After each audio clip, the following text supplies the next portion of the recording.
Hi everyone, this is Darren from SimNation. We are officially at the midway point of the WWPF season, and what a ride it has been. From undefeated juggernauts to statistical explosion, the league is shaping up for an incredible finish. Today we are breaking down the midway point of the season, looking at the playoff picture, our four divisional leaders and two wildcard spots for each conference, and highlighting the players that dominating the stat sheets. Let's dive into our midseason review. In the AFC, it's all about the Pittsburgh Steelers and the New York Jets right now. Pittsburgh has at 8-0 has been absolute perfection so far. The Steelers currently boast the league's number one offense, averaging a staggering 38.9 points per game and 464 yards per game. Quarterback Jesse Paine is the clear MVP frontrunner right now, leading the league with 3,498 passing yards and 33 touchdowns. The Steelers' recent 61-27 and 41-9 demolition of the Jaguars and Browns proves they're going to be very hard to stop. Kevin and his Jets are hot on their heels, though. The Jets are clinical. Marvin Herman is having a career year with 33 touchdowns and a 136.0 passing rating. His connection with Hayes, 944 yards and 13 touchdowns, and Torres, 936 yards and 10 touchdowns, make them the most dangerous trio in the league. Let's not forget about V. Grill and his LA Chargers, who sit at 7-2. They're having a great season as well. David Carr has lived up to the expectations, and he's getting a great year out of Donnie Main. Over in the South, Bama is currently leading that division with 4-4.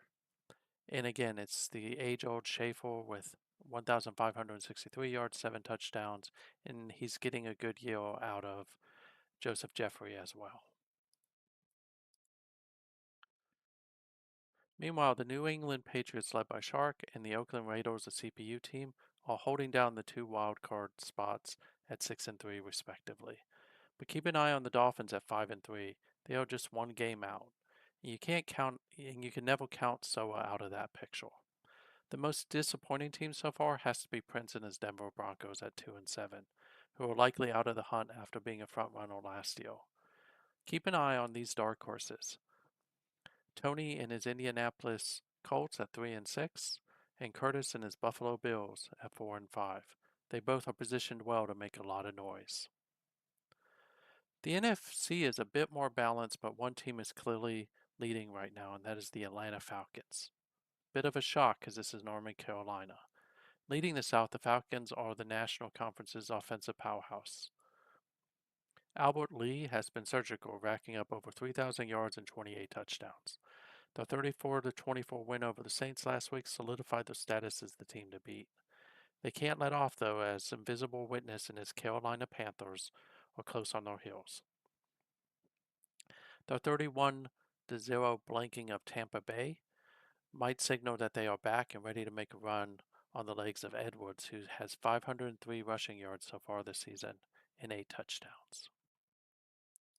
As we look across the rest of the division, DWK's New York Giants and Simon's Arizona Cardinals are the two frontrunners in their respective divisions.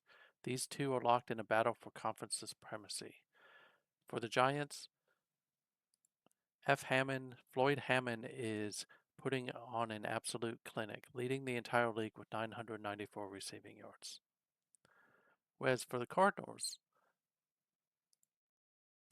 defense is what is really keeping them in the hunt right now. Keep an eye on David Lugo, who is a candidate for Rookie of the Year with his 48 tackles, 9 sacks, 2 interceptions, and defensive touchdown. He's having quite the season in helping the Cardinals to stay out front. The Minnesota Vikings lead a gritty North Division powered by their running back, Osborne, the league's top rusher with 940 yards. They can't make any mistakes, though, because Cable's Detroit 4-5 and Cotton's Chicago 4-5 are right on their backs. Currently, the Panthers at 6-2 and the Seattle Seahawks at 5-3 are your wild card leaders. However, with the LA Rams 5-3, Saints 5-4, the race is far from over, especially if you consider both Detroit and Chicago still in that race. The NFC East seems to be fighting for the top draft picks of the draft, with Washington and Dallas at 2 wins and 6 losses respectively, and the Eagles at 1 and 7. Stewart will look to get his 49ers turned around this week, otherwise another loss or two will sink his playoff hopes. Taking a look at the top of the leaderboards, we have some incredible individual campaigns going on. The MVP watch is definitely between Jesse Paine and Marvin Herman. Both have 33 passing touchdowns, but Payne's sheer yardage volume gives him the slight edge midway through the year.